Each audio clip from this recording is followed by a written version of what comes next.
All right, welcome to National Liberty Alliance's weekly call. Today is Monday, January 12th, 2025. We broadcast live every Monday from 9 p.m. to 11 p.m. Eastern Time. If you're listening in over Rumble or YouTube and you would like to ask a question or make a comment, you can go to nationallibertyalliance.org and click on our weekly call for instructions to join us live by phone, app, or browser. If anyone would like to email a question, you can send your questions to questions, it's plural, questions at nationallibertyalliance.org. Please support our business partners. You can find their banners on the right side of our website, of which the proceeds go to support NLA's effort to save our republic. Also, please support NLA by donating $5 a month or more. You can click on our donation tab, top right side of our website. Okay, we're going to pick up with some scripture reading. We're going to be reading tonight in 1 Corinthians chapter 9. Let me see if I can open this up. Yep, 1 Corinthians chapter 9. It's read by Alexander Scorby. Chapter 9. Am I not an apostle? Am I not free? Have I not seen Jesus Christ our Lord? Are not ye my work in the Lord? If I be not an apostle unto others, yet doubtless I am to you, for the seal of mine apostleship are ye in the Lord. Mine answer to them that do examine me is this: Have we not power to eat and to drink? Have we not power to lead about a sister, a wife, as well as other apostles, and as the brethren of the Lord, and Cephas? Or I only and Barnabas? Have not we power to forbear working? Who goeth a warfare any time at his own charges? Who planteth a vineyard, and eateth not of the fruit thereof? Or who feedeth the flock, and eateth not of the milk of the flock? Say I these things as a man? Or saith not the law the same also? For it is written in the law of Moses, Thou shalt not muzzle the mouth of the ox that treadeth out the corn. Doth God take care for oxen? Or saith he it altogether? For our sakes, no doubt, this is written, that he that ploweth should plow in hope, and that he that thresheth in hope should be partaker of his hope. If we have sown unto you spiritual things, is it a great thing if we shall reap your carnal things? If others be partakers of this power over you, are not we rather? Nevertheless, we have not used this power, but suffer all things, lest we should hinder the gospel of Christ. Do ye not know that they which minister about holy things live of the things of the temple, and they which wait at the altar are partakers with the altar? Even so hath the Lord ordained that they which preach the gospel should live of the gospel. But I have used none of these things. Neither have I written these things that it should be so done unto me, for it were better for me to die than that any man should make my glorying void. For though I preach the gospel, I have nothing to glory of, for necessity is laid upon me. Yea, woe is unto me if I preach not the gospel.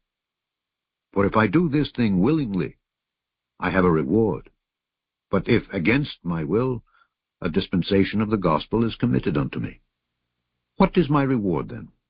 Verily, that when I preach the gospel, I may make the gospel of Christ without charge, that I abuse not my power in the gospel.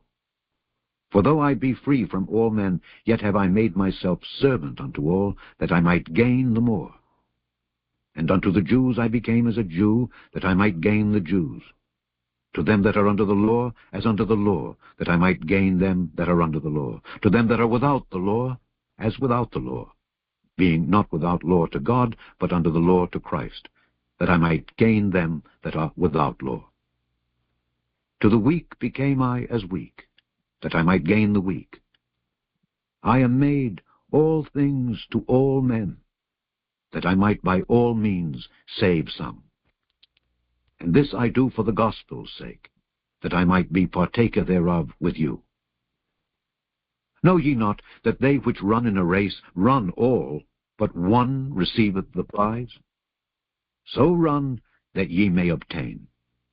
And every man that striveth for the mastery is temperate in all things.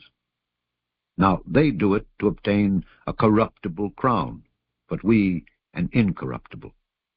I therefore so run, not as uncertainly. So fight I, not as one that beateth the air. But I keep under my body, and bring it into subjection, lest that by any means, when I have preached to others, I myself should be a castaway. All right, we've got the queue open. If anybody wants to get into the queue, questions or comments, *6 and a 1 to get into the queue if you're on a phone. And if you're on an Apple browser, you should have a button there somewhere. Jan, do we have any questions tonight? We have one question tonight, John. Okay. What is the National Liberty Alliance doing locally to help the people self-govern like the Bill of Rights says? Our local government is a socialist regime. We have no order of operation in this city. And I'm not sure what the city is. It's a Virginia address, I believe, and it's somewhere around Newport News. Well, look, in the Declaration of Independence, it says that we have government by consent, and it's up to the people to exercise their unalienable right of government by consent. The unfortunate thing, two things. Number one, people don't know how to exercise that right of government by consent. And a lot of people have become very complacent, so, you know, that's the problem. We need to get people up on the grassroots. We're teaching here at National Liberty Alliance how people can create committees of safety within their county. Every county in America should have a committee of safety. Our founding fathers built this nation through committees of safety. And they worked together to develop the Constitution through committees of safety. And then they continued with committees of safety in order to have control over their government, to have government by consent. So again, we teach people how to do this. You can find all that information if you just come under Start a Committee of Safety here. You can click on that button and just follow the breadcrumb trail, so to speak. A lot of the information on how to create a committee of safety, the power and the authority of a committee of safety, you'll find particularly under handbooks, videos, and tools. So if you go to Start a Committee on Safety, come down a few tabs, and you'll see handbooks, videos, and tools. And on this page, you will find instructions to get together a committee of safety. We have a presentation of it, and we have how to create a charter, how to set up and create resolutions, how to meet up with your sheriff and bring him on board. It's important to get the sheriff on board, and if they're not interested in participating in what his job should be, is really the law and not statutes and things of that nature. So he should be happy to work with the committees of safety. There are also people who would support him to bring him back into office, to maintain his office. But if they're not interested, you know, then you have to get another sheriff. You can recall that sheriff and bring another sheriff in play. Once you have enough people to run the petitions to do that, then, you know, it's a pretty simple job.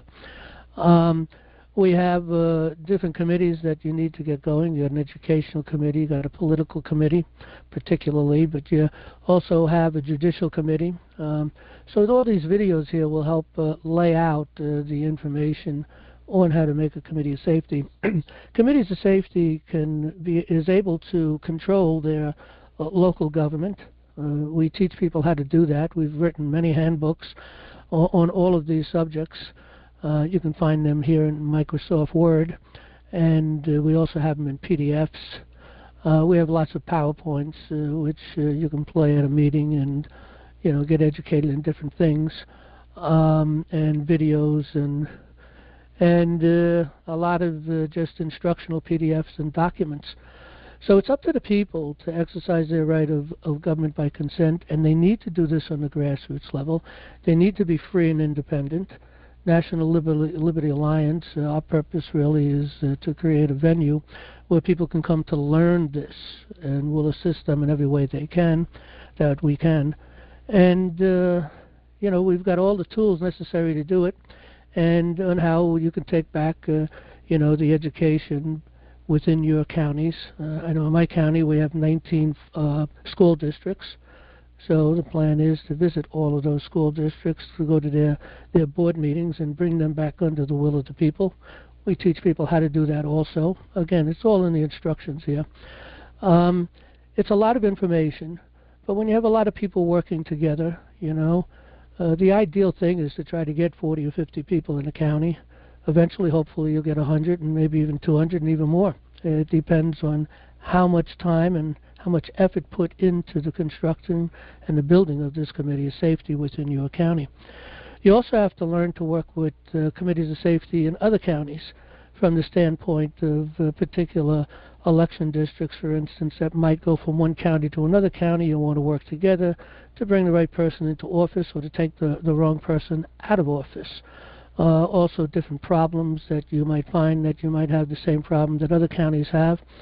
So again, eventually you need to be working with all the counties within your state. We teach people how to create the Committee of Correspondence, which is just a few people, and they're the ones that are communicating, trying to make contact, assisting other committees of safety to do what they're doing, or you being assisted by other committees of safety. Especially when the elections come around, because there's a lot of different districts, election districts that go in between the different counties, and you need to work together on those things. So we teach people all these things, and it takes time to learn. But again, many hands make light work, and no one person needs to understand all of this. But people, you know, there are a few major committees that need to be worked on right away. First of all, there's the General Committee. And that's where the people come together, you know, and start to work on different problems and create the subcommittees. Everybody needs to join a subcommittee. You need to have an education committee, and the work of that particular committee is to work on the problems within the school districts within your county. There is the judicial committee, which needs to work with you know, people that are administrators in for the juries within the courts, also to assist people that have particular problems, and you know, people may have a problem with in the political arena, so to speak, trying to get some information or something and not being able to get it, and so on and so forth. So we've laid all this thing out in the handbooks. All the handbooks we have are downloadable in PDF right here on this page. Or if you want, people can go to the Welcome tab and come down to Books by John Daresh. And here we have a lot of these handbooks that you can purchase for a few bucks. So some people do like to have the handbooks. But again, all this information is free in PDF form, so you can download those. You need to create a political committee. Obviously, that's what tracks the upcoming elections, gathers information, and again works with other subdivisions, you know, election districts. And you also have a militia committee. So those are the main committees that people should start off with. And you will discover that you have a situation or a problem or something special in your county that you need to create a committee for. Sometimes you might create a committee to deal with a problem, and once it's solved, you might no longer need that committee. But the main committees need to be need to be ongoing all the time. And everybody comes together in the general committee, all these subcommittees, to report to the whole committee what they're doing, their accomplishments, et cetera, et cetera, et cetera. And we lay out how to run a meeting. All of that, again, is information on this page that we're looking at, which, again, is under Start a Committee of Safety, Handbooks, Videos, and Tools. Now, to find your Committee of Safety, you would go to the directory to see if there is one. If you come down, go to the directory, just click on the directory, and you'll see a map. So you'll click on your state. I'll click on my state, New York. So let me come down here to New York. So click on New York here. And then you will find some basic information. New York has 746 members. We have 62 counties. All 62 counties have been constituted. We have constituted every county in America. Now, you can register or edit your Committee of Safety if you don't find one. So this is the counties that have Committees of Safety in process. And if one of those counties were your counties, you'd want to contact the individual who has their name up here and start working with them on Committees of Safety. If you don't see anything here, then you'll want to maybe start a Committee of Safety and start organizing within your counties. So that's what we provide here at National Liberty Alliance in order to help people to get control of their government first on the grassroots level, and then as you work through the state and eventually the federal level. Because remember, once you're working with your state in itself, you know, you're going to find, for instance, your congressional district, which may go in and out of different counties. That's why you need to work together to try to, you know, interview individuals that that you believe are qualified to be statesmen. You're going to want to require them to know the Constitution. You might want to quiz them on the Constitution. And if they don't know it, and you know, they can come and learn here.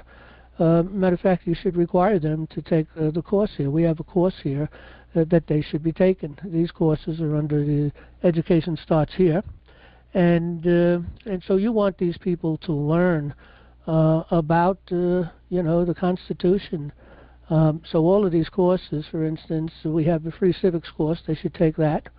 And we have a Constitutional Course 101. It's an introduction to the Constitution. We have deeper courses as we go along. For instance, you'll get into the Government by Consent course. You know, so these courses, most of these courses are free. A couple of them, we ask that people be premier members. And a premier member is someone who's supporting us financially with $5 a month or more. You know, give up a cup of coffee and a bagel once a month, and, you know, you can support us that way. So there's a lot people can do. It's up to people to take control of their government. We don't have government by consent, again, for two reasons. Number one, people don't know how. We're here to teach people how. And number two, they become very complacent. And so, again, it's up to the people to exercise their unalienable right of government by consent. All right, that's the one and only question, John. There is one other, John. You just mentioned again tonight that you can recall a sheriff, and you've mentioned it many times in the past. If someone were to ask, how do you go about recalling a sheriff in a step-by-step manner, what would you say? Well, I would say go to Start a Committee of Safety and click on the page Handbooks, Videos, and Tools. Okay, and we lead people through that process through these handbooks. You know, building a Committee of Safety, we have a Committee of Safety handbooks. Let's go over, I'll just show you the ones that are for the purchase, but again, every one of these, you look at the title, you can come here and download a PDF copy for free. But it's a little easier to see each one of these handbooks, what their purpose is, when you can get sort of a picture, a visual. We have the County Committee of Safety Committeeman Handbook. That's the one that really you want to focus in on. That is something that the political committee is really need to get involved with and to master, understand the process and the procedures, how to get your petitions, to walk petitions, to get people onto the ballot, how to do recall, and all of those things. But we have other you know, handbooks. And this is an important one here, the County Sheriff Common Law Handbook. We teach people how to approach the sheriff. You know, your first visit to the sheriff, for instance, should be very short, no more than 10 minutes. You want to make a call, make an appointment, and introduce yourself. Before you go to meet your sheriff, you're going to want to get your paperwork in order. You know, you want to have your resolutions. You want to have, you know, these paperwork that we teach people to put together. They really define who we are, what we're doing, and so that's found in the charter. You need to create a charter. You need to, again, as I mentioned, get the resolutions. We've laid all this out. We've created all this. We've created the framework for these two things. We would imagine what we put together in the framework everybody should agree on. But you'll add other things, and as time goes on, you'll add other things. But when you get these this paperwork together, you want to bind them in a book. There's numerous ways you could do that. You can just go down to Staples or whatever stationery place you want, and they can bind them for you, or you can buy a binder. What would you call it? Well, an apparatus that you can use to bind papers together. You do want to make it look nice and have a nice cover on it, and so you want to take a copy of that. You're going to need a seal that makes it very official. We teach you how to make a seal, what needs to be put onto that seal. So you'll seal the bottom of the pages, and you'll want to make a few copies of that. Not too many, because as time goes on, you're going to change them. But you want to always have a few copies around, because anytime you visit any elected individual, you're going to want to share that with them to let them know who they are. But anyway, this first meeting with the sheriff is just to give them that information, give them a copy of the handbook. At that point, I would strongly suggest to get a printed copy off of Amazon, which again you can get here, County Sheriff Common Law Handbook. It's much more impressive to give them a copy of that than a PDF copy. But if not, you can get a PDF copy, and you can attach that also into the book that you're making, the binder. And then you want to let the sheriff know that, hey, take a look at this stuff, and we'll get back to you in a month or so, make another appointment. And, at that point, you'll want the sheriff maybe to visit you and wherever you have your meetings. You probably don't want to do this until you have 10 or 15 people at least. So it takes time to put things together and build things, but you can be preparing all this stuff as you're getting ready to visit your sheriff. Now, once the sheriff comes, we also put out, you'll find a list on that page that I'd mentioned here, which is Handbooks, Videos, and Tools. You'll find on this list a list of questions you might want to ask the sheriff, and of course you can add to those. You'll find here also a list of questions you might want to ask any elected official. At some point in time during the election time, these people running for office will discover you, or you'll find them and tell them you'd want to talk with them and see once whether we would like to support you or not. But you do want to make sure, here's the other problem. These people that we put into office, because we are not doing our job, we are not doing we're not exercising our unalienable rights to put people, to have government by consent. And for that reason, they don't know the Constitution. They don't know what their job is. They discuss and get involved with things that they should not be discussing or getting involved with. The problem is if you don't know the Constitution, you don't know their powers and authorities, then how can you know when they're violating those powers and authorities? How do you know when they're going past and beyond what we've given them the authority to do? Well, you can't know that, not unless you know the Constitution and the powers and the authorities of the people. A sheriff needs to, he's a law enforcer. He's not a statute enforcer. He's not out there to, enforce the codes. The codes are repugnant. It's the law. And of course, most sheriffs don't know that. And we need to teach them. That's the purpose of giving them that handbook, and also putting the paperwork together, having conversation with him.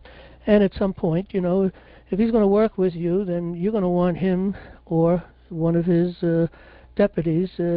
You'd like to have a deputy or someone on every monthly meeting. Once you connect and have a relationship with that sheriff, someone from his office should be coming to that meeting. And they can be participating and assisting and helping, and of course they can be learning from us. At some point in time, you're going to want to get a bunch of these handbooks for the sheriff so that they know the power, and a bunch of little handbooks with the Constitution and the Declaration of Independence in it. You can get that online. We have we put that information also on the same page. It's UCCS, I believe it is, .net. You can buy like 100 Constitution handbooks.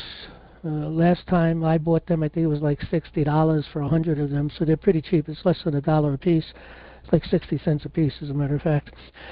And the more you buy, then the cheaper it is too. But they go for about $60 for 100. And those you want to hand out to everybody that you interview to see once whether you want to carry people's petition to get them onto the ballot. It's the people who put these people onto the ballot. Right now you have the statutory committeemen, the committeemen that was really taken over by party bosses a long time ago. They originally were the committees of safety. The only thing they do is elect the criminal on the right or the criminal on the left. But we need to really get involved and make sure these people are obedient and that they're knowledgeable of the Constitution and what the natural law, the common law, the laws of nature and nature's God is. And so, again, there is a lot to learn here. Some people kind of say it's a little overwhelming, but anything new can be overwhelming. It's just the way of life. But again, no one person needs to know all these things. People will have different interests, and you'll find somebody that will master a particular thing, like the political process or the judicial process, or working with the militias, and that's where you want the sheriff involved with the militia part, particularly. So you'll learn to master those things, one person here and a person there, and then every once in a while you get a person who wants to master it all, and then they can become a good advisor to the group on all levels, or maybe a lot of levels, and eventually on all levels. But if we're not willing to do this, then we don't deserve liberty. We don't deserve what we have, the blessings of liberty that we have in this nation, because it's not free. And the Bill of Rights is not going to protect itself. That's your job. And so it's up to us to get involved. I don't know if anybody else has a comment on that, any of the leadership here, to add to any of that.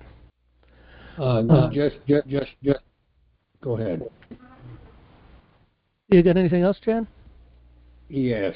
So if somebody calls me or emails me that they want to know how to recall a sheriff, I should direct them to the County Committeeman Handbook, and they'll find step-by-step directions for removing a sheriff. Is that right? Right, yes. You'll find that information. It's called recall.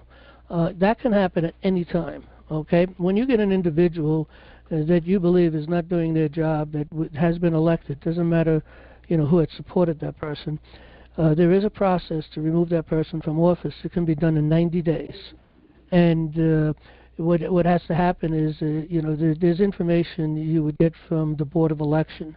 And on the Board of Election, every time you have an election, they have the latest, it's a small little handbook I don't know, is it a handbook? I guess it could be a handbook, but it's a sheet, really. And it gives you all the information on elections, how many petitions are necessary to put someone into office, and they will also, to put people onto the ballot, that is, to be elected. Okay, but the same information, for instance, it might tell you in there that maybe you need to get enough petitions to cover a certain percentage, maybe 10% of the actual voting that took place at the last election for that sheriff. Let's say we're talking about a sheriff. I'm just going to use very easy numbers, okay? Let's say there was 1,000 votes out there that put and that person was elected sheriff. Well, it may tell you need 5% or 10% in petitions. So if he was elected and 1,000 people voted, you would need 100 signatures, 100 petitions. And so you would go out and get those signatures off people within the election district, and then you would file it with the Board of Election, and then they would go through the process of setting up an election for recall, and then right after that, an election to replace that individual. First, they have to be recalled, though. And that's the way it works, and it works that way with everybody elected to office. The only exception probably is the president. I've never seen any information detailing that. That doesn't mean that they can't be recalled, but it would be one heck of a job to recall a president, because let's say you wanted to recall a governor. You have to have 3/4 of the county involved with this, and you'd have to have a certain percentage from each county. And all of this works out with another percentage of how many votes were cast during that last governor's election. So, and again, this information that they put out every year, because every year there's elections, and they will tell you what all of the different percentages are. How many, for instance, how many signatures do you have to get on petitions in order to put a person onto the ballot? And for different offices, it's different numbers. And that's why, and again, whoever's working in the political committee, that's what this handbook is all about, to teach them all those things. And so when you work on that, that particular committee, you learn on how to bring this whole thing through the process to get people onto the ballot. And again, once your committee of safety becomes strong, you get 40, 50, 60, 80, 100 people. I mean, then these people really pay a lot of attention to you because they know that you're a group that really can get them onto the ballot. So you're going to require certain things of them, like how about they know the Constitution? What's the First Amendment? Tell me about the Fifth Amendment. What's going on with the 10th Amendment? Ask them questions on that. Don't be blind. Let them know that you're going to be talking to them about the Constitution. We're going to do an interview with you, and we got a lot of questions concerning your knowledge on the Constitution and what powers and authorities you have in the office that you're running for. Now, again, there are political subdivisions, okay, within every state and every county. And so, again, if you were taking papers, running the petitions to get a particular individual, maybe, let's say, on a federal level for Congress. So you want to walk the petitions for a individual for the congressional district. That congressional district may touch 2 or 3 or more counties, okay? And that's why you work together with those other people within those counties and discuss. That's when you kind of break up in order to go into groups on just the political committee does this, in order to work together to interview individuals and have discussions, what our requirements are, and so on and so forth. And then you kind of take a vote on it, and then you walk the petitions for these people. There could be a break between the two. Maybe half the group wants to go for this individual, another half the group goes for that individual. That's fine. Then you put them both onto the ballot, because again, then the voting takes place and the people decide. We're not. You don't want your political committee or anything with our committees to become involved with politics. We're only involved with the political process. Politicking is destructive to a natural law republic, which is what we are. We're not a democracy. We're a natural law republic. And to say we're a democratic republic is an oxymoron. It's like trying to put water and oil together. It doesn't work. People use that all the time. People think we need parties. My question is why? Why do we need political parties? All they do is destroy everything. They work together in groups. Washington talked about this in great detail in his farewell address. So wouldn't it be, just think about it. If there was no political parties and you elected an individual to go represent us, this group of people in this congressional district, to represent us, well, if there's no party boss, nobody putting the pressure on them, nobody requiring them to do certain things, they're actually going to do their job and represent the people of their district, their congressional district. And this is true in every political subdivision, running for mayor, running for governor, running for the Senate. And by the way, as far as the Senate is concerned, of course you elect the senators within your state, the state senators, but we should not be electing senators on the federal level. The Constitution is clear on that, and the 17th Amendment was repugnant to the Constitution. It totally destroyed the balance of power of the Constitution. But you know what? Nobody seems to know that. Why? Because they're ignorant to this knowledge. That's why. So we need to become knowledgeable, and without the knowledge and understanding, you can't have government by consent. So it's that simple. So everything that you need is there, and you need to work together. And again, at National Liberty Alliance, We'll never give anybody marching orders. We're not going to tell anybody what to do, but we will encourage them to do the right thing, encourage them, to create their committees and structure them in such a way as they are, that they're easily working together with other committees, and we assist them in the basic paperwork. But again, it's up to the committees. You're free and independent. Every county is a free and independent committee, making their own decisions, working together with other committees when necessary, but definitely taking control, first order of business, taking control of government local. But you will have the opportunity as you grow to take care of government statewide and national. Okay, anything else? No, that's it, John. Okay, I don't know if nobody's in the queue, so I don't know nobody has any questions or comments, any corrections to be offered to the things we do here. Star 6 and a 1 to get into the queue if you're on a phone. And if you're on an app or a browser, there should be a button that you should be able to press to get into the queue.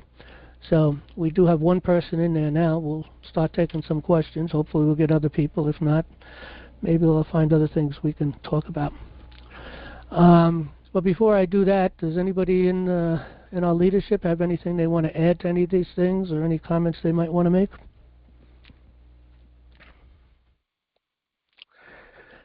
Okay, I guess not.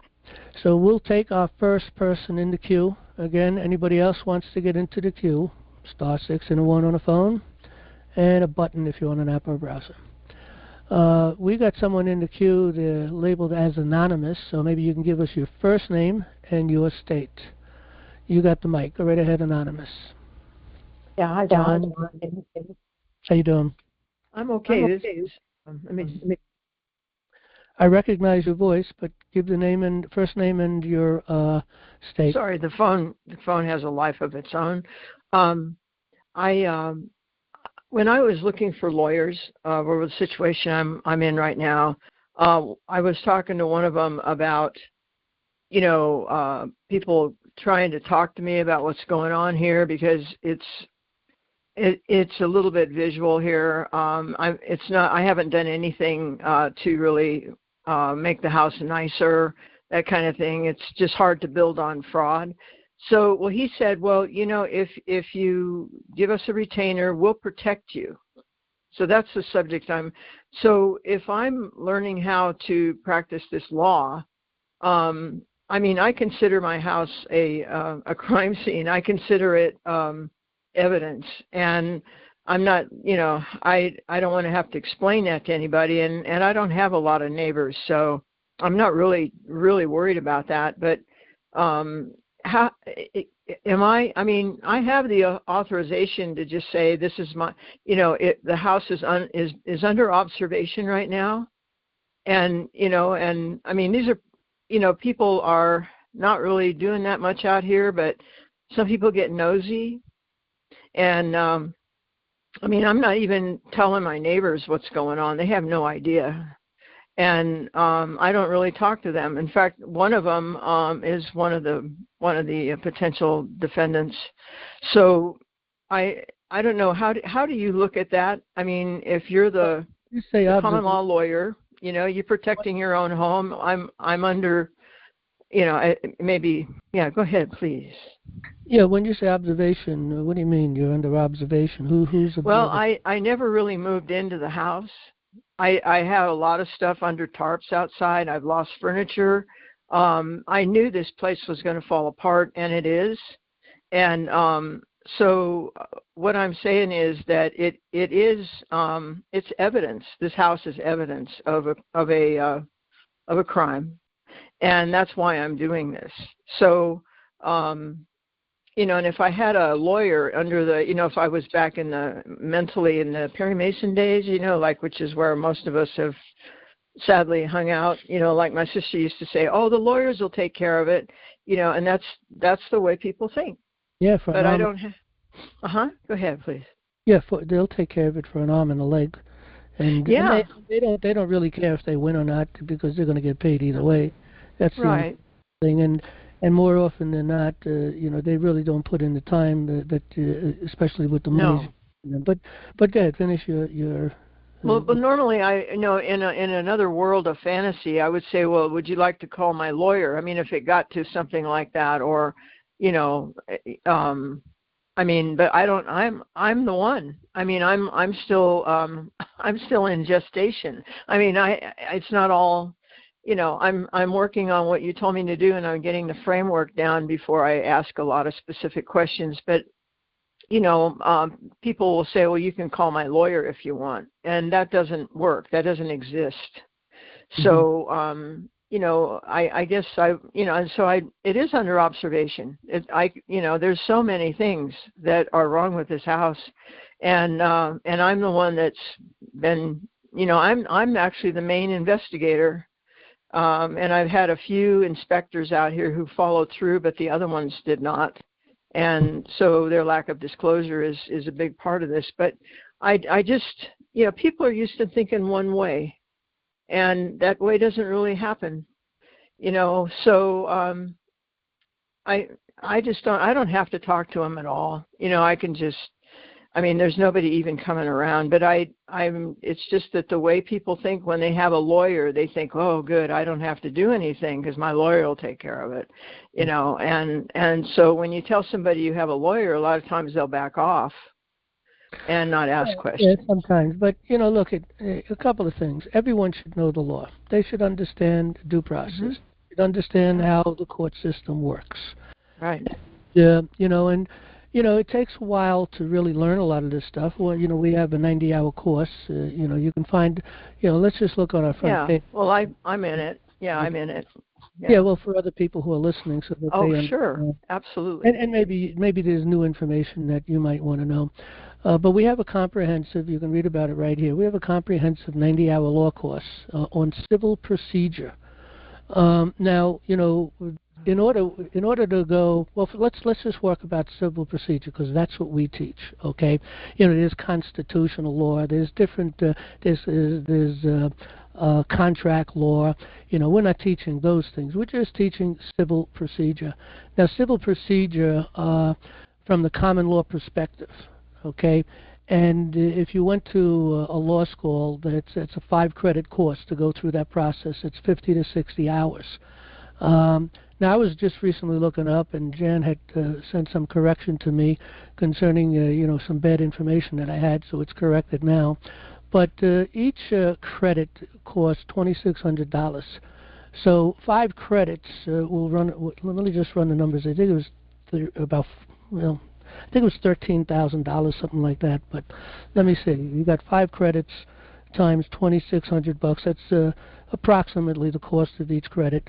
So that's $13,000 if you wanted to go to a college and just learn, the civil procedure. And that's the most important part. Not that you don't want to learn other things. To go through a full-fledged course to learn, everything that a lawyer should know, because we're not really necessarily studying to be a lawyer. We're studying to be a lawyer to some degree from the standpoint of defending ourselves or working with a lawyer if we hire a lawyer to be able to know what's going on, see what he's doing, and understand the process and the procedure and see if he's really, ripping us off or whatever. Because if you have this knowledge, you'll know whether they're ripping you off. And so our course is 90 hours, and so if you really, people who really want to be able to really get into the courts and articulate themselves, they're going to have to spend a lot of time, beyond the 90-hour course. You're going to have to spend time, lots of time. Best way to do it is to read other papers, read people's papers. A lot of them, I wouldn't say the trial court papers, because a lot of that is really just horrific stuff. But the Supreme Court rulings, for instance, a lot of those decisions, a lot of papers we've written, which is from the common law perspective.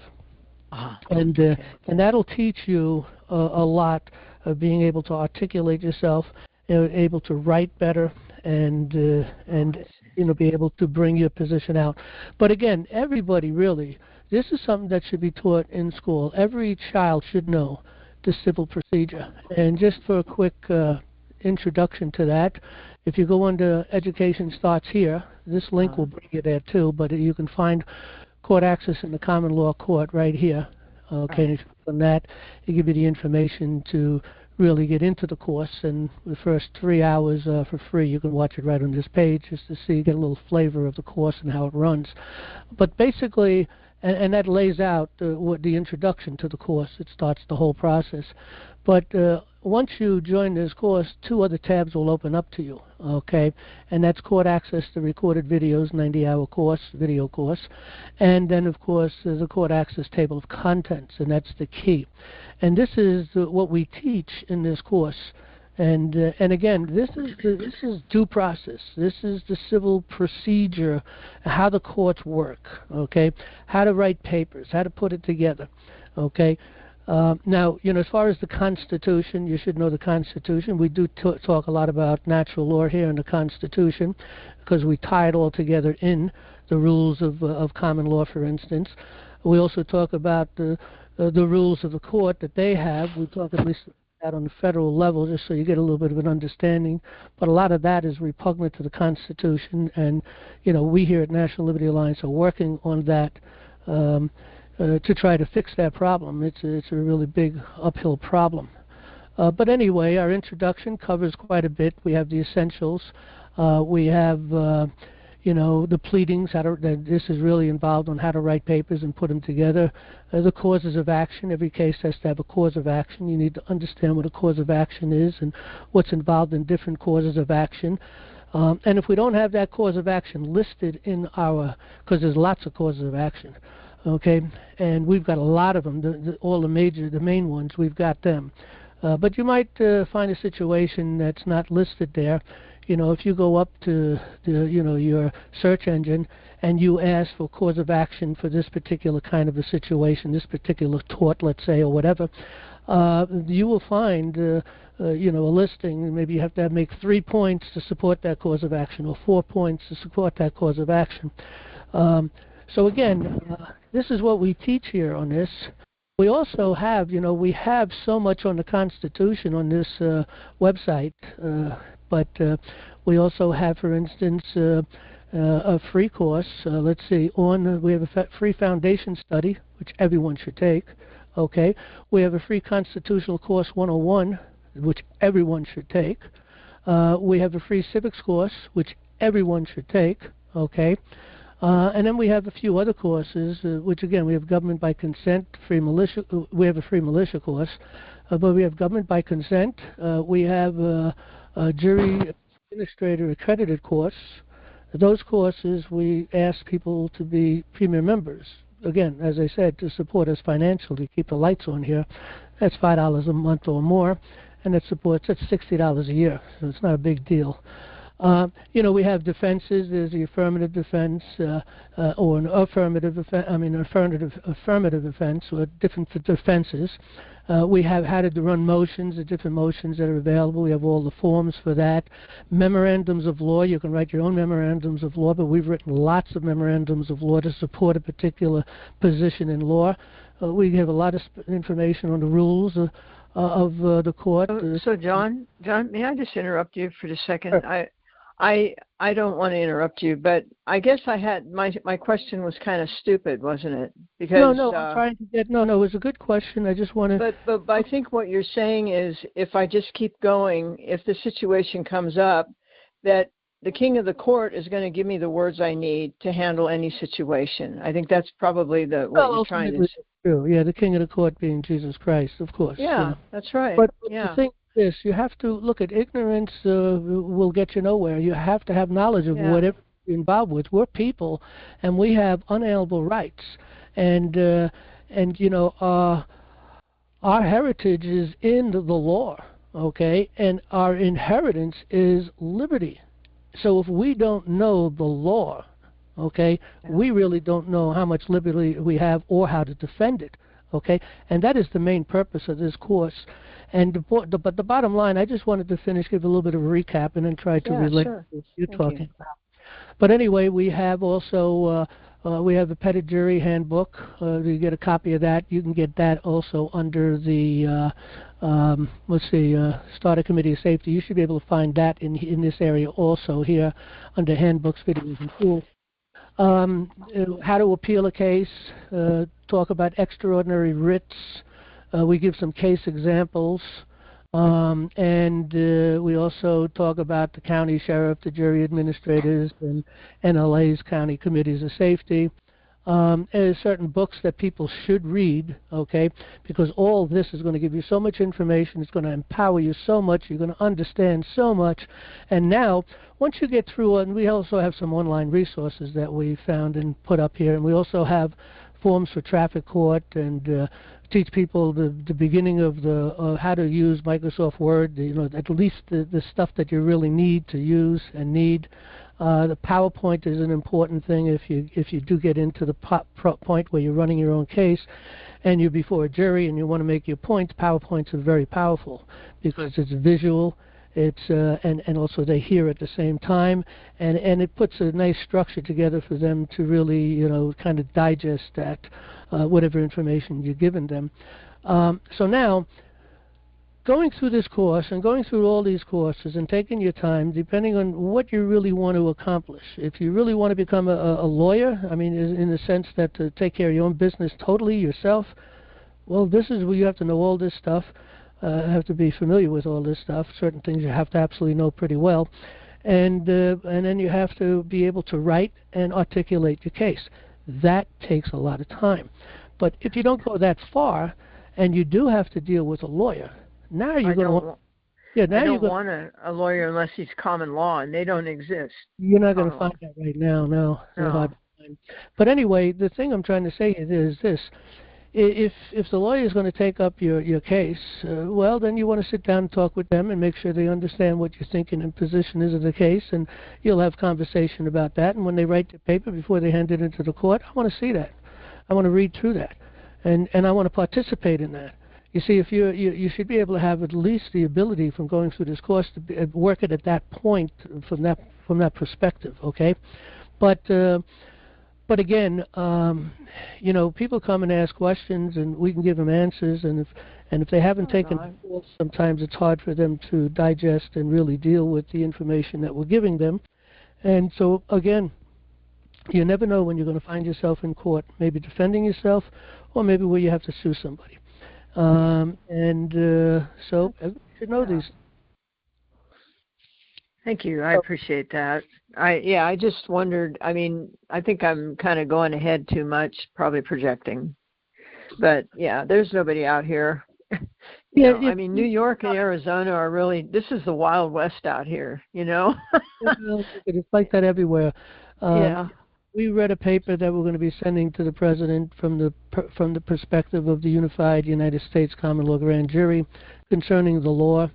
Had a meeting with a couple of other, people in leadership here at National Liberty Alliance the other day. Going to meet again tomorrow and discuss a few things. But I came up with a couple of ideas that I didn't think about, and we're going to add to that paper.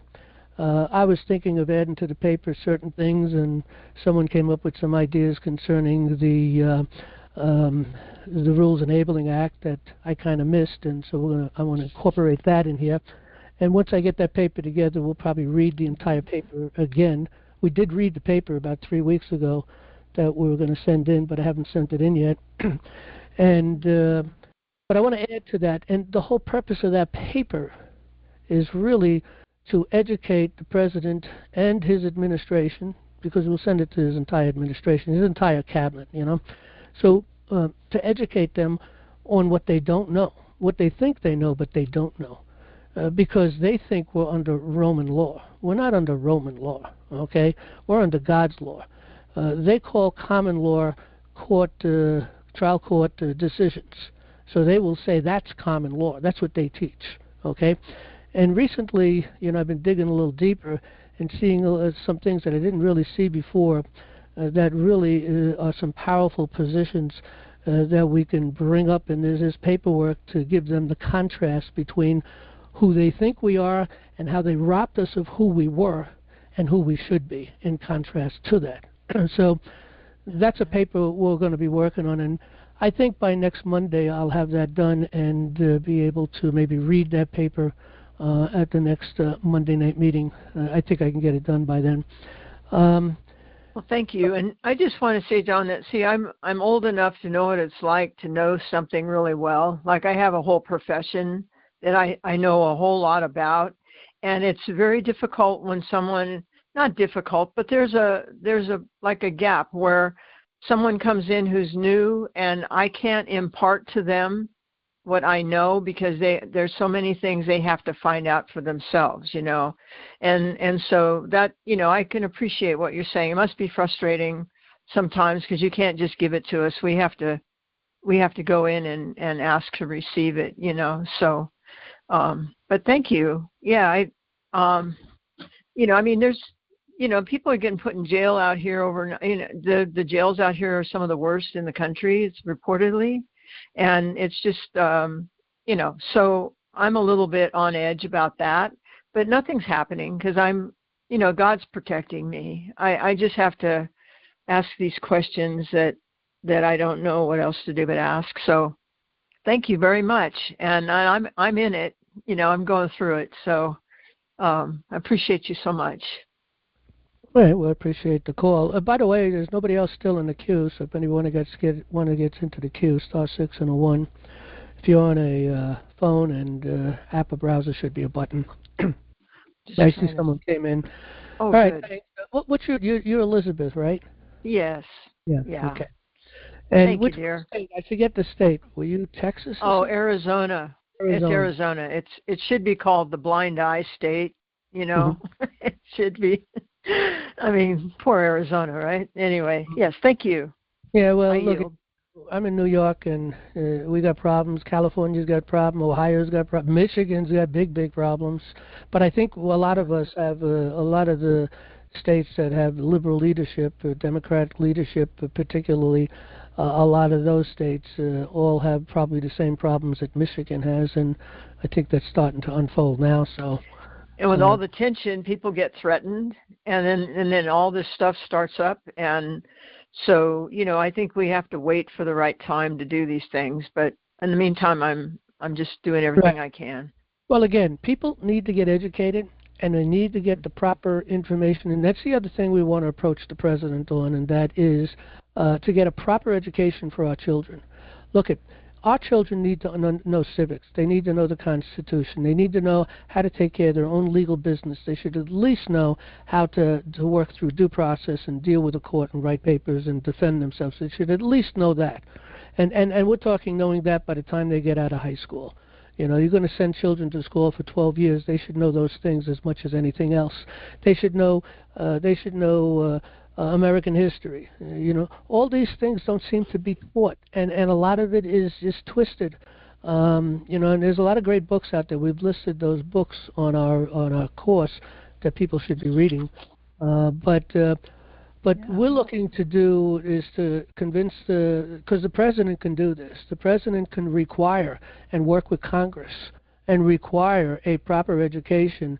And if they don't cover the Constitution and basic court process and civics and real American history, who our founding fathers really are, the president could work with Congress and require that to be taught in school. And if they don't teach it, then they don't get federal funding. And all these schools need the federal funding. So they'll have to be required to teach it, and that's one of the ways we can get it into the schools. And then it's up to the people that's on the grassroots level working, on the committees of safety, the education committee particularly. They should be monitoring these things, going to the meetings that they have. Maybe they have meetings twice a year. I don't know what they have, but whatever it is.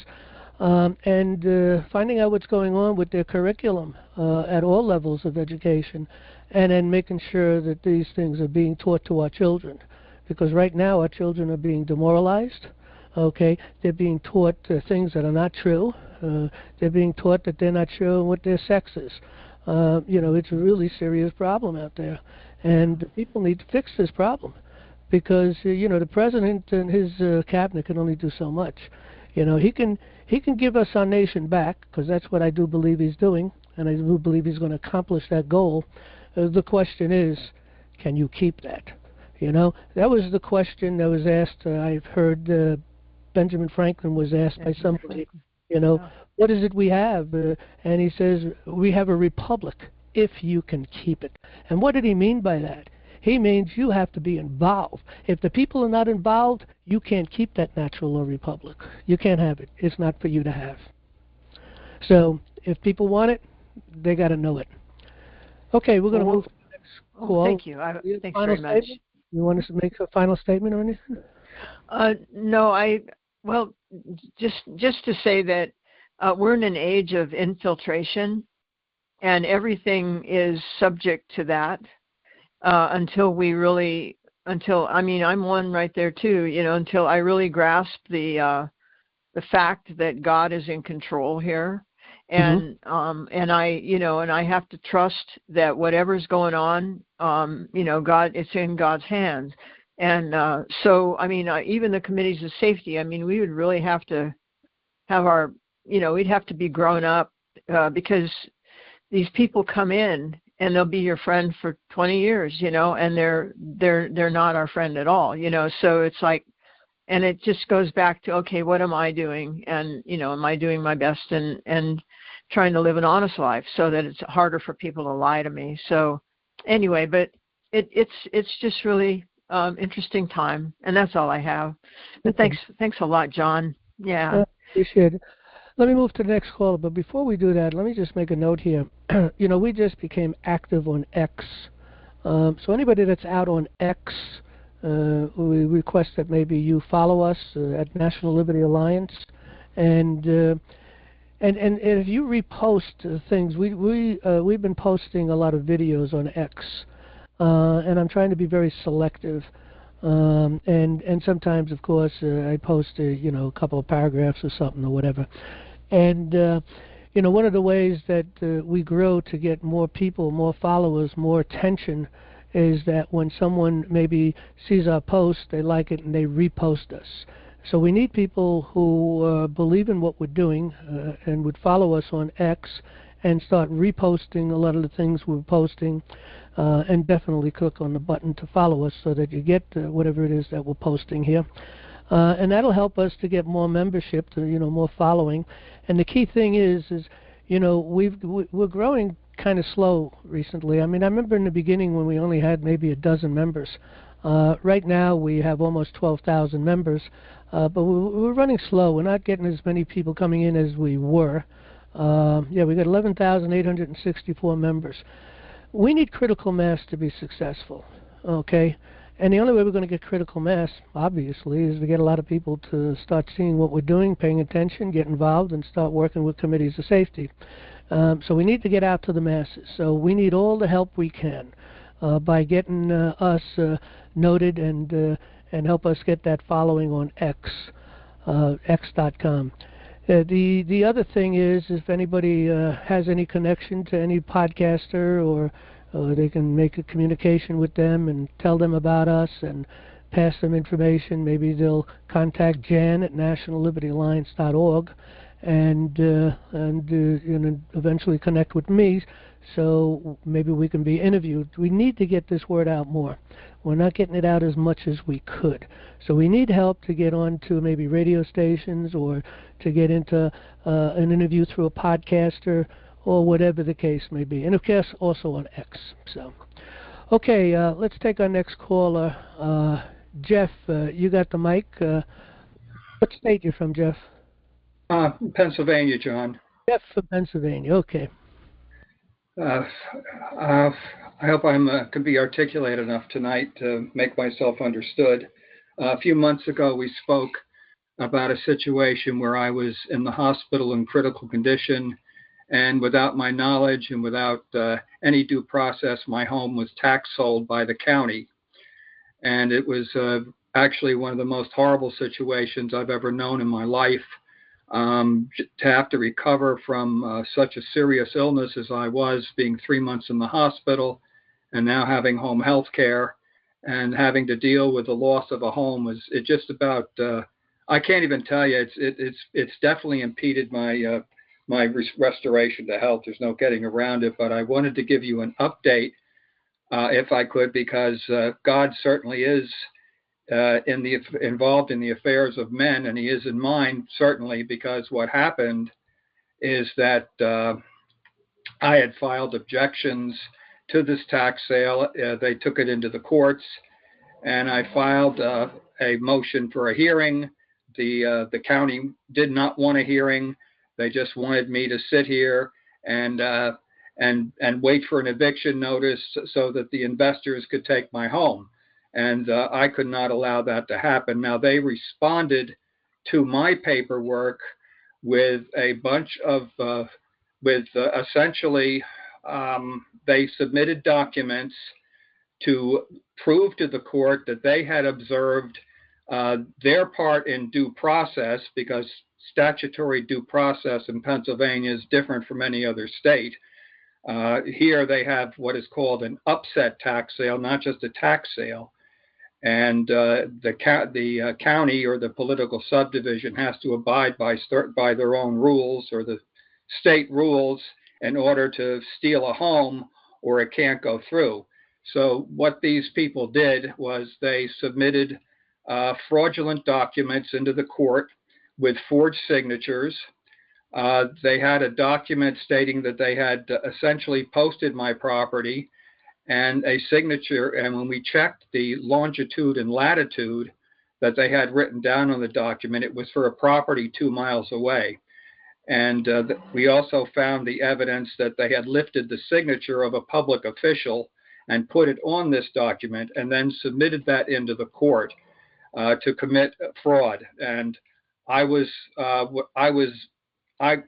both overjoyed and outraged at the same time.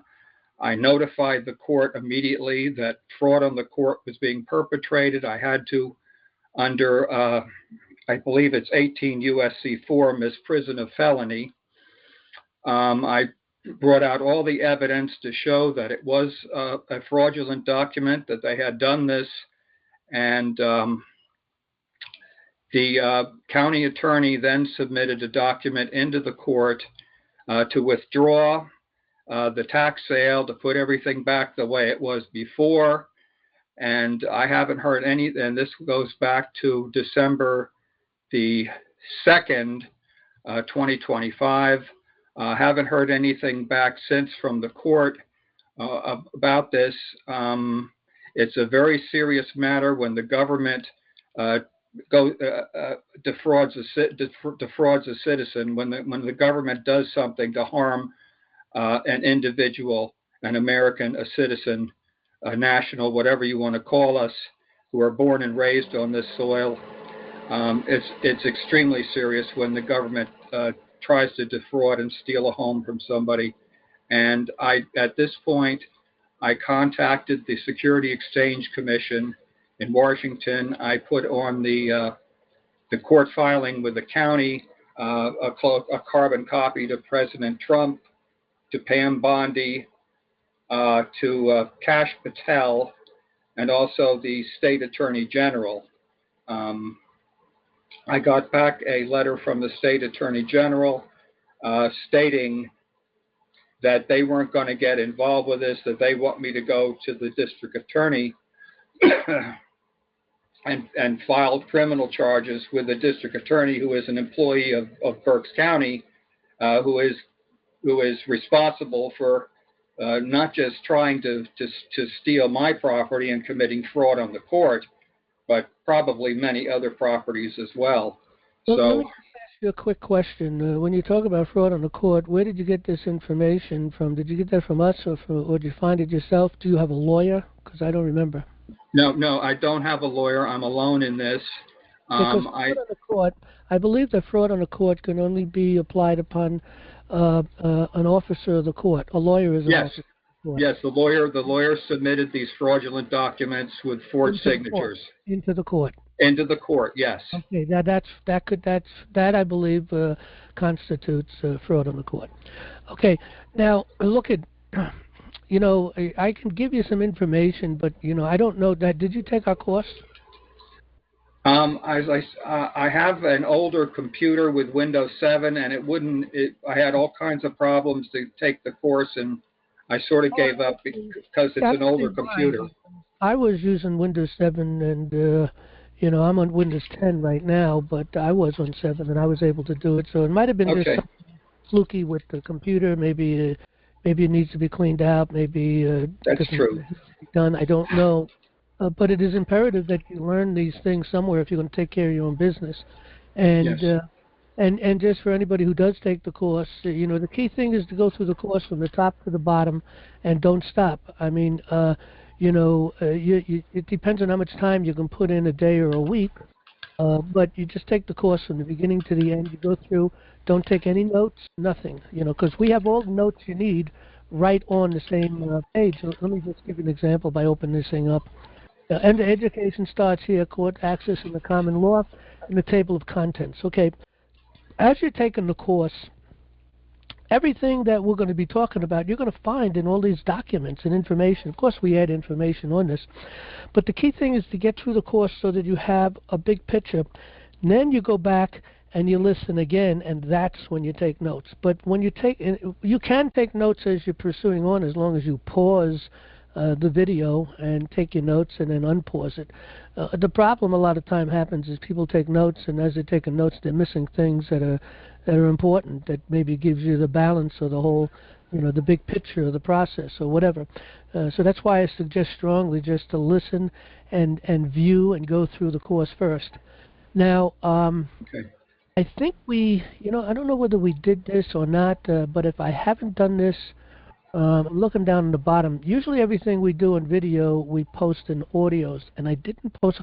I'm going to try to work on that and post at the bottom of the course the audios of all of these videos. Because once you've gone through the videos and you've seen the visual with the audio, now when you're riding in your car and you throw on an MP3 or your MP3 player, whatever the case may be, and you're just listening to that during the day, the visuals you already have. Okay, and now you're going to hear the repetition to be repeated over and over and over again, and that's how I learned, especially if I have the opportunity to have audios.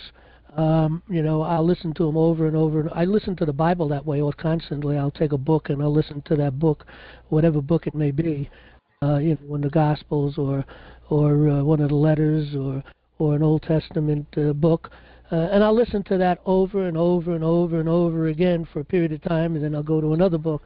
And it sinks all this stuff into your brain, okay? Because before you know it, all of a sudden you'll be talking and these things start to spill off your tongue, and you're wondering, wow, where did that come from?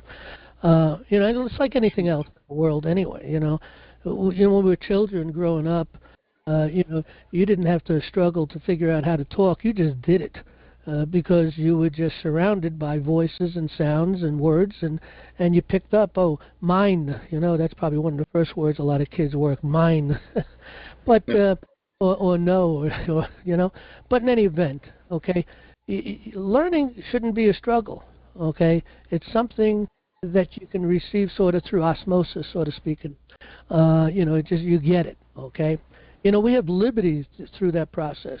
People don't know the Constitution, but because they live in America, there is that sort of morality that is sort of hangs over us as a people, as society, and there's also the belief in the idea that we have certain liberties. Unfortunately, there's a lot more liberties that people don't even realize that they have, but they're the basics they've got, and so it's like anything else.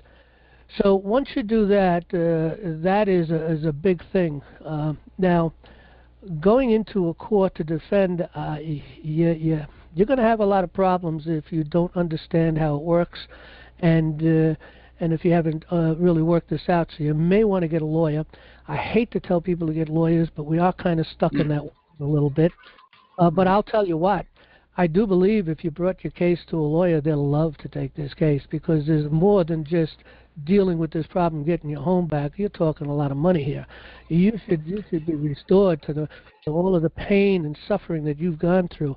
I'll bet you, you could probably. I would talk to a couple of lawyers, and I think they'd be very interested in this. But again, even if you're going to do a lawyer, and I don't think you have a choice but to do a lawyer, they should take the case on without you putting up a penny, because they should see the dollars there to begin with by winning this case. But you need to take this course anyway, because this course, you need to watch this lawyer. You need to know the paperwork. You need to give your 2 cents. People should never hire a lawyer and just let them go take care of your business. I remember going into court, for my first time really dealing with the political realm. And there's a lot of people in there, and I'm listening to other cases before me, and these people are lawyers get up and talk, and the person that they're representing sitting next to them, and they're like lost. They're not even seem to be paying attention to what's being said in the court. They're looking around, and whatever the case, they're not paying attention. They don't know. Okay, my lawyer's going to don't ever let your lawyer just take care of it without your knowledge. You need to participate, you need to understand, you need to ask questions, you need to suggest, well, hey, wait, maybe we shouldn't say it this way, or that's not correct because it didn't happen that way. You want to make sure you get an affidavit in there. They like to write the affidavits for you and come in and say that they're bringing this position through their lawyer. That's a bunch of BS. It doesn't really stand up in court. They do it anyway. But it's unlawful. It doesn't have any weight. It's hearsay. Any lawyer that's going to do a sworn statement on behalf of me, that is hearsay as far as I'm concerned. So if they did it on the other side, I'm going to object. That's hearsay. It doesn't mean anything. I want that person to get up here, and I want them to make the sworn statement. Otherwise, this statement is irrelevant and doesn't belong here. It doesn't hold any weight in a court. So you want to do an affidavit. You want to write your own affidavit if you can. And give it to the lawyer and let the lawyer put it together properly. But don't let him swear on your behalf, And they don't even swear, really. They just say, I forget how they word it, but, so on and so forth, through his lawyer said this. And it's meaningless. It's irrelevant. It means nothing, okay? But anyway, learn, and you're going to have to get a lawyer for this, but I think you can win this big time. Well, it's not just a matter of winning, John. There needs to be a thorough investigation of this county, and we are obligated under the scriptures to expose wickedness in high places. I believe that in my heart. Right, and, but you need to be compensated too, because you're highly injured, and a lot of pain and suffering, psychological and physical too. And is your home sold now, or did they sell it to someone else? No, they reversed it. They took it off the tax sale, and I'm getting tax bills now, of course. They're sending tax bills again, and don't have the. Excuse me? Are you a veteran? No, unfortunately not. My family, I have many veterans in my family, but I took care of... If you're a veteran, you can contact the Veterans Administration and get some assistance, but you're not a veteran. Just another possible assistance or help that you can get, Yeah.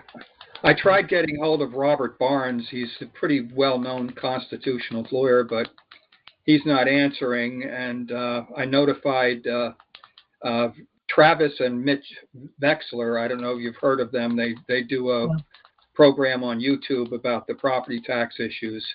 Go down to the courthouse, okay, and sit in on some of the cases that come in. There's a lot of hearings that go on, so you may sit in the back of the courtroom, and maybe you might sit through 3 or 4 or more hearings. And, that's learning number one, and you might find a lawyer number 2. Sometimes you'll see look at... if someone's good at what they're doing, and they come up and they articulate themselves well, and they're in the court, and they seem to be a lot better than the other guys, so to speak. And I remember sitting in a long time ago with Robert Schultz, and he was up against like 4 lawyers, and these lawyers all got up and they made their statements and so on and so forth, and blah blah blah blah. And then Robert Schultz, he's the president of We the People, for those who don't know. And so he's got a very large organization. It's nationwide, and he did a lot of work, on trying to, get our rights back, so to speak. But anyway, when he got up, he just slaughtered these people, slaughtered them, and so you'll find a lawyer like that. That's what you want.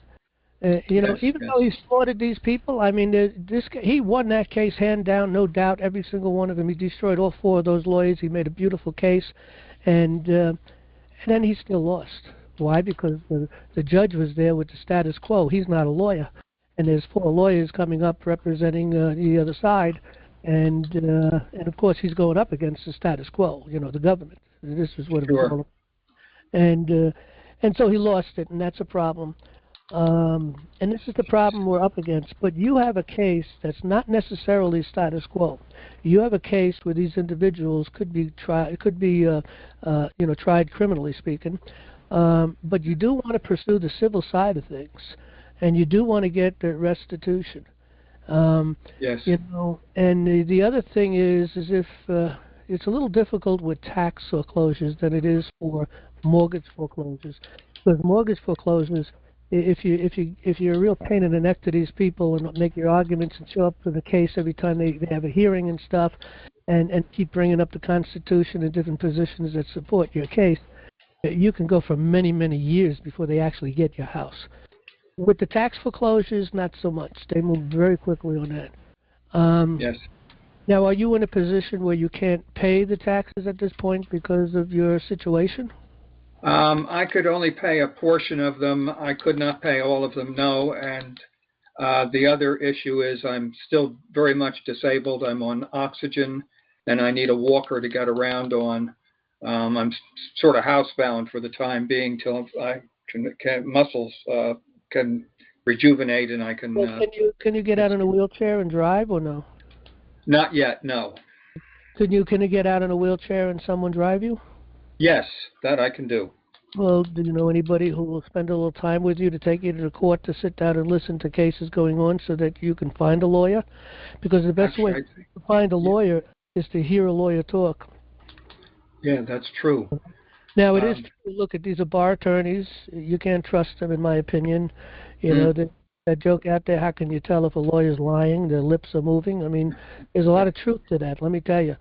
And, because a lot of them are very greedy, but you do once in a while find a lawyer that's got a conscience, even though he's stuck in the situation, the system, and he's operating in the system. And some of these lawyers, once they, get the, come to realize what's going on, they have to continue in the system under a certain control, but they may know more. Like I know a lawyer that has been put in jail on a couple of occasions because he maintained a position against the status quo. But now he's got to be careful. He's got to continue to work and so on. But he's stuck. We need to fix this, and that's what we're doing here at National Liberty Alliance, by the way, and that's why we need people's support, Okay. You've got my support, John, believe me. Appreciate it, Jeff. All right, anything else you want to bring up? Or I spoke with someone else. That advice is well taken for getting a lawyer. There's no getting around that. You can't help it. I hate to tell people to do that, but look, if someone that's been around us for a while and has been really heavily working in all this stuff and went through this whole process on how the courts work, due process, and able to write papers and been reading, then they can handle their own business. I mean, maybe they might want to hire a lawyer to sort of give them some insight and assistance occasionally, but that kind of a person can run their own case. Right. But the advice by someone that's in the game, that's priceless. Sure. Yeah, I did speak with someone, and they threw some stuff at me. They said they thought that it might not hurt if I was to remove it to federal court. Under what condition? It would be under 28 U.S.C. 1331, the federal question. What kind of a question? I'm not seeing. Well, the question was, can a county government take a person's property without due process? That would be, I guess, the main question, and then I would go into a denial of due process is one thing. You could probably build a case of a denial of due process. But the question is have you truly been denied due process? Have you gone into the courts and they denied due process? Because you see, to go into a federal court. And I'm very surprised at some lawyers, because I've seen where lawyers take cases into the federal courts, and I know that they can't hear the case, but they go in and waste people's time and money, and only to be kicked out. And of course, they don't tell their client that they didn't know what they were doing. But you see, in order to get into federal court, you got to have a constitutional violation. A denial of due process is key. I mean, that's really one of the things you could bring it in. But how is it that they denied you due process? Who denied the due process? I'll give you an example of a denial of due process, a case that I done, and I'm still in the middle of this one. I went into a court, and they got me for speeding, okay, and I challenged the jurisdiction. Once jurisdiction is challenged, it must be heard, okay. They didn't. Yes. They totally ignored all that. I took it into state court for the denial of due process.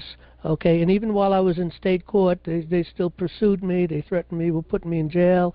They gave me a fine. I guess the highest one they can give me for that particular charge, which I think was $300. So they hit me for $300. And even though I told them, you can't be doing this, we're in court right now. And until this court case, everything freezes. They didn't care. They wanted it, and if I didn't give it to them, I was going to go to jail. So I gave them the $300. But it's all a denial of due process. You see, in a town court or a village court, they're not courts of record. Okay, here in New York, if you go into your constitution, they'll list out courts of record. And a court of record in New York is county courts, state courts. Those are courts of record. They even call family court. I'm very surprised they call family court a court of record because that's the most violated court going. But town courts and village courts are not courts of record. They're not capable of giving you due process. Okay, they're statutory. It's called nisi prius courts. And they proceed only according to statute. And they can only go after someone in commercial activities. Okay, I am not involved in commercial activity. So they do have the subject matter jurisdiction, but they don't have personam jurisdiction over me because I'm not a taxi driver. I'm not someone driving commercially a truck or anything of that nature. So that's where I made my challenge. And I should win. I'm going to move it into federal court because this judge I can see is already starting to just lean every way he can on that side. And it's problematic for me, so I'm going to move it into federal court for cause. And my position is only two things I have to prove. Two things that I need to get from there. I have to be able to move into the court for denial of due process and prove it, so I can prove that denial of due process. Okay, so in my wherefore clause, which every court case has to have a wherefore clause. What are you asking? What are you in here for? Well, how are you asking the court to take care of your problem as far as, restoring you, so you have to write that down in the wherefore clause. And so I can win in the wherefore clause for denial of due process and get a lot of money for that, $1,000 face value, Morgan silver dollars.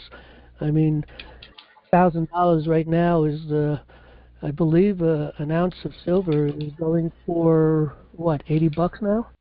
$79 somewhere. Let's say $80. So 80 times 1,000 is $80,000. Wow. One for the prosecutor and one for the judge. And you have to sue them in their person, lay it out that they've stepped out of their authority, so on and so forth, and you're suing them personally. I'm not suing the court. You can't really sue a court because the court didn't violate you. It's the people running the court that stepped outside of their power and authority. Okay, so you're suing those individuals. And so you want two things you're asking the court for when you go in. Number one, for the court to cease and desist all process and procedures against you. Number one, yes. That's them right down. And number two, I need to be restored. And financially is usually the way to be restored.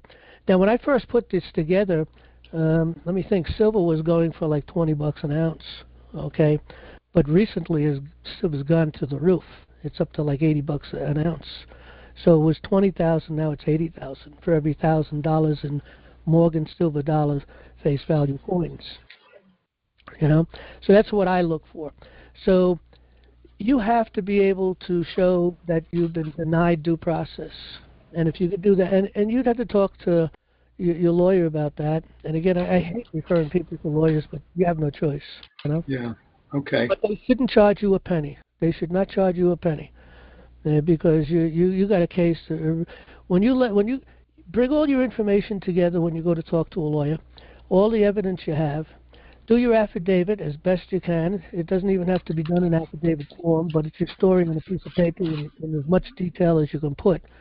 And when you produce that to that person, they should see the potential of that case. Okay. Okay? Okay, thank you, John. I appreciate it. All right, there was someone else in the queue, but I didn't see them. I guess they popped out. Anybody else wants to get into the queue?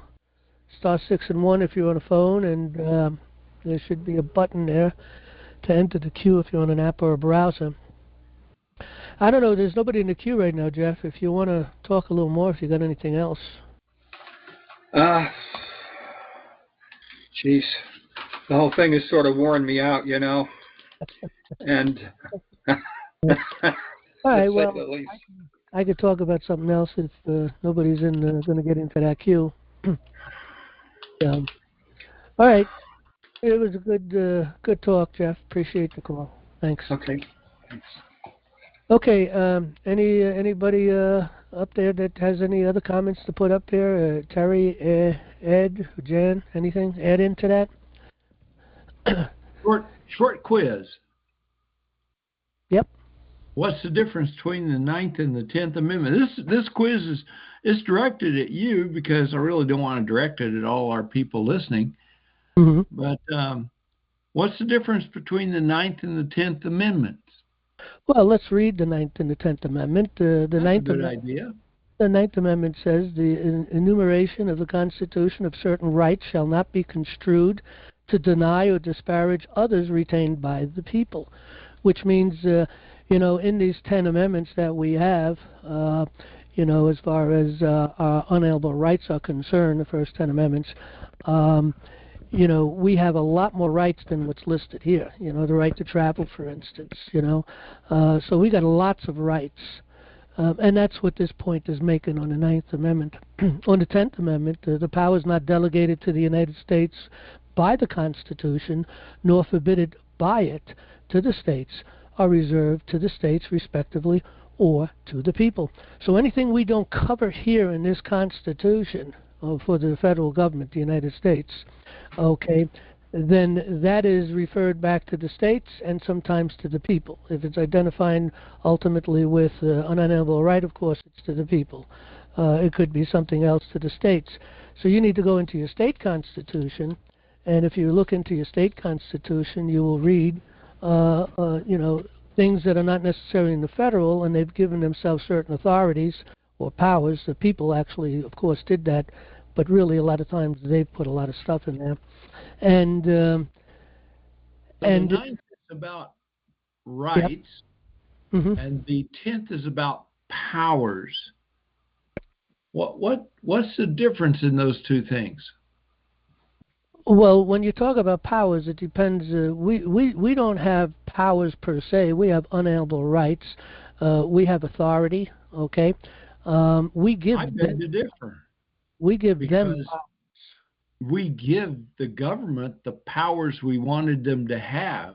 And that's a sovereign power. Okay? Yes. We given them. But the powers normally are given to them, and it's defined. For instance, in Article 1, Section, what is it? I think it's Section 9 or 8? 8. It's 9. Is it 8?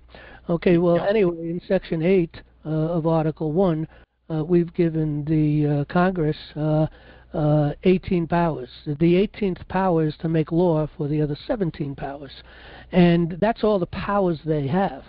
Now we give other people in office, different offices, powers also. They have powers and certain authority. They don't have rights. We're not giving them rights. They have personal rights when they're not in their cloak of whatever it is that they're working in the government, like a judge or something. The cloak of their office. Yeah, that's a good way to put it.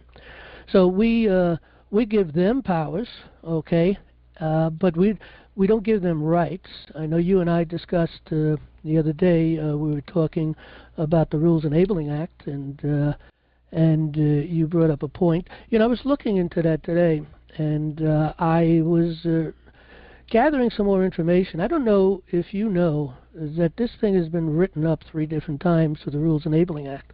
But many more than that. Yeah. Yeah, well, I found 3. Good. And I found the latest one. I forget what year it was. I think it was somewhere in the 90s, or maybe it might have been in the 2000s. I don't remember, but I think it was in the 90s. But in any event, when I started to look at that particular phrase that you had mentioned and talked about, and I don't know, maybe you can read it if you have it before you, concerning the law, okay, that these rules, once they come into play, that any law repugnant to the rules is null and void. Now, Exactly. I was looking into that, and it is not clear. I mean, from you and me, looking at that means any law. Okay, that means any law. I've seen some commentary on this, and their commentary on this was that the law only applied to laws that identified or dealt with, as far as the rules and the process of the rules of the court. And that's what they claimed that was talking about. But that's a two-edged sword there, because they can play with that, and I know that they do play with that, because they do things in the court, and you kind of scratch your head, how do they get away with that? And really they constantly rest on their stupid rules. I was researching, trying to find specifically, because recently, a few months back, when I was in the court, the judge said to me that you don't have the power of writ no more. I said, what are you talking about? The power of writ has been removed by the rules. So they have not only stripped us of our powers and authorities in a court of justice, they stripped us of the powers and authority of the writs. That violates the Rules Enabling Act of Of 1936. course. Well, everything they're doing, the whole act is violated by the one government agency creating a new power and giving it to another government agency and giving them the power. So that in itself is repugnant. And so I'm going to work that into the paperwork, And don't forget the definition of the word substantive. I looked at that too. I didn't really find a problem with that, because it did focus in on rights. Okay.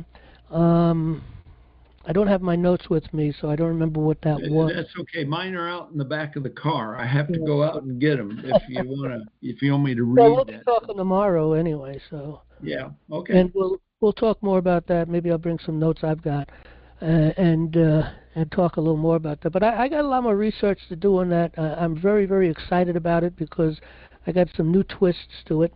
Also, I looked into, which I never looked before, deep into this. The two-headed eagle takes us right to Rome, and literally Rome. And the Bible calls, in those days in Rome, they were strangers. Okay, they're not Christians. They were strangers. Okay. And also on the other side of the coin of the seal is the pyramid. That brings us to Egypt, okay?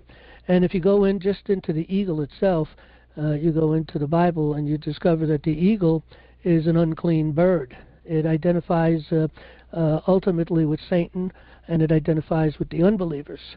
And if you go into Revelation, you find out that the eagles, or the fowls of the air, the eagles are gathered together for a great supper feast. Okay, God calls them upon a people for judgment. And so these are the two seals. Now, what I'm trying to find out, which I had looked into earlier, but I'd never found a date on this, but I'm looking for a date, because Jefferson and Franklin brought the seals to the committee. And Franklin, I don't remember which is which, but it was both biblical. One of them brought an idea of the seal, the U.S. seal, as Moses raising up his what do they call it, the staff, and the rod, and splitting the Red Sea, and the people going across the Red Sea, and judgment falls upon it, the Egyptians being destroyed in the Red Sea. But anyway, that was the picture of one of them. I don't remember which one was what. One was Jefferson, the other one was Franklin. I seem to remember Jefferson was the one with Hergs and Horst. Well, he brought that up too, yes. That was another side of the coin that he wanted to bring in. And the other side was the pillar of fire. Fire, that's the one. And that must have been Jefferson then, because, yes, he came up with the pillar of fire between the Egyptians and the Israelites. So that tells us who we are as a people. And let me tell you, our founding fathers were extremely clear on the fact of who we are as a people. They all, on one accord, they agreed and believed that we were the new Israel. I do believe that the United States is the new Israel, the place where liberty is found, the blessings of liberty, because of the morality of the people. Not all the people. You're never going to get all the people. But generally speaking, we are a morally minded people when you take a look at our positions and thinkings in life compared to another nation, especially let's take the Middle East. I mean, they have no regard for life at all, you know. And they hate Christians.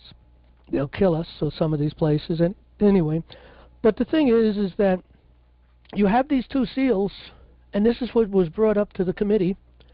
And the committee, they didn't reject it because I don't think they really had the ability yet to reject it, but they set it aside. That was the wording. They set it aside.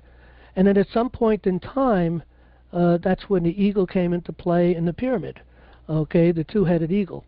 And so now between that contrast, that clearly lays out Egypt brings us out to the world, again to the stranger. Okay, matter of fact, God uses Egypt as a figurative language of a church that has gone apostate, for instance. Okay, and Rome, of course, brings us right back again to the stranger, and I've been drawing off information from, of course, from history, from what the position of the Bar Association that's teaching all of these bar lawyers, okay, that we're under Roman law, and that we're also under common law, and that common law, they relate that going back and claim that common law. They even refer to I don't know whether it was Israel. They might have referred directly to Israel, but anyway, to the Bible position, as if it was also, trial court rulings. Okay, they claim that not only to Rome but also to Israel somehow. I forget how they did it. I'm going to write this all up anyway, but they somehow put it to that. So they claim that is the law, that's common law. But when we go into the Declaration of Independence and we read the actual language, it's the laws of nature, of nature's God. Now, men who write law, it's called equity, they write the statutes, they're not God, okay? So you can't, and you can't go into a court and say, well, okay, you're going to take the position of a trial court judge that made a ruling over here and hold that as law against me because that's common law. No, that's not common law, because common law is natural law, and natural law comes from God, laws of nature and of nature's God, and therefore they're not God. Again, this position we're going to try to make and lay out as clear as we can to this administration as the point of our most major problem, because Trump and his cabinet could bring us back to where we belong and back under the Constitution, and I do believe that's what they're doing, but the people can't keep it. You can't keep it unless you have knowledge. I just wanted to make clear to everyone listening that the 9th is about rights and the 10th is about powers. And one set of people have all the rights, and that is all of us. We each have rights. I do see your point here now, but go ahead. Yeah. Each of us has the rights, and those rights aren't just to go willy-nilly and do anything we want and take drugs and smoke pot and be destructive to things. It's the right to choose if we're going to follow God or not. Well, we do have the right to smoke pot if that's what we want to do, or drink a glass of wine, or you can do anything you want. Doesn't mean it's good for you, and God doesn't look good at that. Perhaps.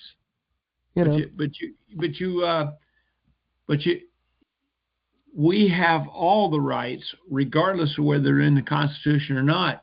And then the states, since the states got together and men wrote the Constitution to form our government, all the powers were contained in those representatives from the states to form that government. And yet we, as a group of we the people, still have all those powers.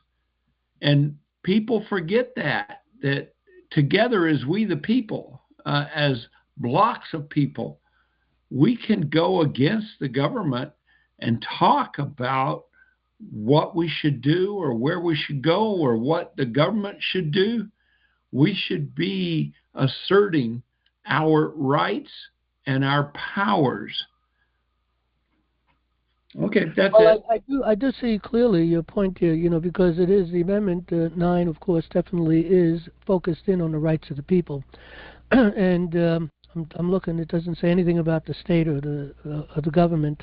Now, on 10, it does refer to the government in the sense the power is not delegated to the United States by the Constitution, nor forbidden by it, that's the other part of the key, to the states, are reserved to the states, respectively, or to the people. So the people have a play in that, and that power of the people might be to say yay or nay to a particular newfound power that a state is trying to pick up and go forward with, maybe by challenging it through, maybe it's repugnant to the United States Constitution, because anything in any state constitution repugnant to the United States Constitution is null and void. But I'd like to dig in, maybe you could dig in more on what kind of a situation might be referred to the people, because again it says, nor forbidden by it to the states, are reserved to the states, respectively, or to the people. So what powers do you think might be to the people in opposed to the states that's not covered in the U.S. Constitution? And that, of course, the only reason that the founders, they had the power, as they wrote the Constitution, they had the powers collectively from all the people because they were representing their states as to the Continental Congress. And because they were representing a large body of people, they were given the right or given the power to write that Constitution. Even though they wrote it, and they did a very good job, I'm impressed, they had to take it back to the states, according to the Constitution, and they had to get at least 9 states to ratify it. In the end, they even got Little Rhodey to ratify it, and they were the last ones with the states at the time that they wrote the Constitution. So as long as you can get representatives that can go out and represent you as we the people, you're representing we the people. If you can get them going the right direction, then you can assert the powers that we already have, and we have a right to do that was not taken away by the Constitution. Does that make sense? Well, yeah, and the key point to that is the king makes the final decision, ordaining and establishing it. At least in this, it becomes kind of confusing a little bit when it gets down to the amendments, because a lot of these amendments are self-servant, or some of these amendments anyway, are self-servant to the status quo, and is destructive to the people, like the 16th Amendment and the 17th Amendment particularly. I know people think that maybe the 14th Amendment is destructive also, and I used to think so too, but I've changed my thinking on that. It's a matter of interpretation of the words, and these words can be interpreted one way or another, and therein is the problem. And that's the same problem we have with the way they wrote the Rules Enabling Act concerning law, okay? That these rules, any law that is contrary to the rules, okay, is null and void. I think, did they use the word null and void, or what word, do you remember?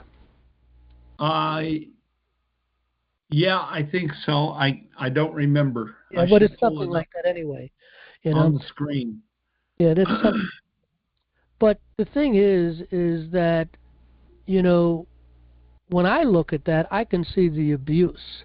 And I know they've been abusing it, because sometimes I have to scratch my head on some of these things the judges say and do, and the papers that they write, because they're so destructive and one-sided, and because they're focusing on the status quo.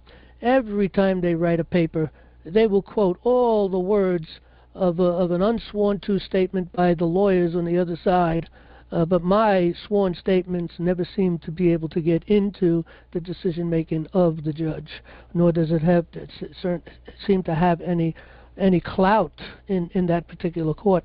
And that's because the courts of justice have been closed. Yes, I agree. Now I've got the act up in front of me. I forgot I had it on my computer. They shall take effect 6 months. When they say they're referencing the said rules, the rules of the Rules Enabling Act. They shall take effect 6 months after their promulgation, and thereafter all laws in conflict therewith shall be of no further force or effect. It's even stronger than what you suggested. So to me, it says that if there's any problem with the rules, if the rules conflict with our Constitution, the Constitution has no force or effect after that. Did I lose you? Can you still hear me? Oh no, I was muted. Yeah, well, that's how they might interpret that, and I know that if they have the opportunity to think it that way and make the claim, well, that's how I saw it. That's why I made that decision that way. If they had to defend themselves at some point, but the thing is that from reading from their commentary, okay, those are the key words I think that really focus in, that relates to the rules, anything that's destructive to those rules. And of course, what is destructive to those rules? The only thing, there could be some statutes that might be destructive to those rules, but we also know that they negated the rules of common law, the rules of natural law, and that is destructive or denial of it, and that is what they're.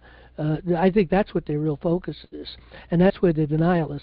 And what is the rules of common law? The rules of common law, first of all, the laws of God are written in the hearts of men, but ultimately the rules of common law is common sense with a sense of morality, that which is just and right. That's the measuring stick that is used, in order to come up with whatever it is, the rules. We can make rules off the fly because they make all the sense in the world.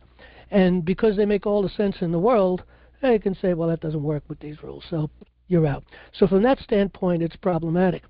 But it may be able to extend to rights and other things. So because it's too obscure, the way they wrote it. Yeah, they wanted to make it obscure. This isn't the final one. How do I say this? There were many, just like you said, there were many attempts to change the wording, but in the end, they just grabbed the latest copy and made it the Rules Enabling Act. And there were many different variations in the act as it was presented. Well, there is a part that's written there that says that, let me think, and I'm going to paraphrase a little bit because you can read it, you're seeing it. If I can remember what it is that I have to paraphrase, let's think. Well, I can read the whole Rule thing. 2. Read Rule 2. Do you have 2 in front of you?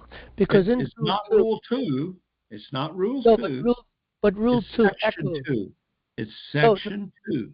Yeah, but Rule 2 echoes this, what you're reading there, which is the Rules Enabling Act, which says that they can't make anything contrary to the Constitution. How does it word that? It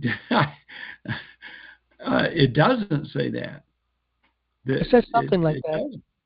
Doesn't. The court may, Section 2 is the court may at any time unite the general rules prescribed for it by cases in equity with those in actions at law, so as to secure one form of civil action and procedure for both, provided, however, that in such union of rules the right of trial by jury as at common law and declared by the 7th Amendment to the Constitution shall be preserved to the parties inviolate.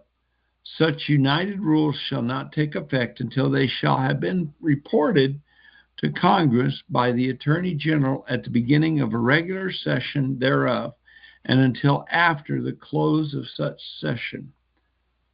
That's the entire section 2. Rule section 1 then. Read section 1.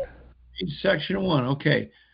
An act to give the Supreme Court of the United States authority to make and publish rules and actions at law. That's the heading. Being enacted by the Senate and the House of Representatives of the United States of America in Congress assembled, that the Supreme Court of the United States shall have the power to prescribe by general rules for the district courts of the United States and for the... Hold on right there. That's a very interesting thing, because you made a point going back to the power of the 10th Amendment. Any new powers, that's a new power that they're giving and finding, which they don't have the power to give to begin with. They can't create power, and they can't bless another branch of government with a new power. But any new power, in either case, it fails both ways. One, it's repugnant. In the other case, that new power doesn't belong to them. If it were, that's right. We specified the powers that the courts have in Article 3 of the Constitution. All right, finish reading where you left off. Okay, that the Supreme Court of the United States shall have the power to prescribe by general rules for the district courts of the United States and for the courts of the District of Columbia the forms of process, writs, pleadings, and motions, and the practice and procedure in civil actions at law. Said rules shall neither abridge, enlarge, nor modify the substantive rights of any litigant. They shall take effect 6 months after their promulgation, and thereafter all laws in conflict therewith shall be of no further force or effect. And I want to point out that they couldn't, they were supposed to provide the forms of process and writs and pleadings and motions. And now they've taken that to mean that they can just end writs so that no one can write them because of the rules. What you read there was they don't have the power to abridge or modify rights, substantive rights. Okay. Right. And what is a substantive right? I mean, I don't know if you've looked into the word substantive. I'm away right now, and I'm not at home where my reference material is, and I didn't look it up, and I've been I can't get access to mine right at the moment either. But nevertheless, I did look it up, and I didn't see that as a problem of trying to interpret it in a different way, but it does focus in on the rights anyway. But the key point here, that it doesn't abridge or modify. Well, if they taken away the sovereign right of writ by we the people, that's been around for hundreds and hundreds of years, okay? Well, didn't they abridge it and didn't they modify it? They abridged it. Yeah. So it's another point to be made. Another point. Thank you. You're correct. Well, we've come to the end of our point. Okay. We'll leave it right there. Okay. All right. Well, we're going to close down for now. Well, thanks, everyone, for coming. Lord willing, we'll see you next Monday. And we have Bible studies Wednesday, 7:30 p.m. Eastern Time, right here in this room for anybody interested. With that, good night, everybody.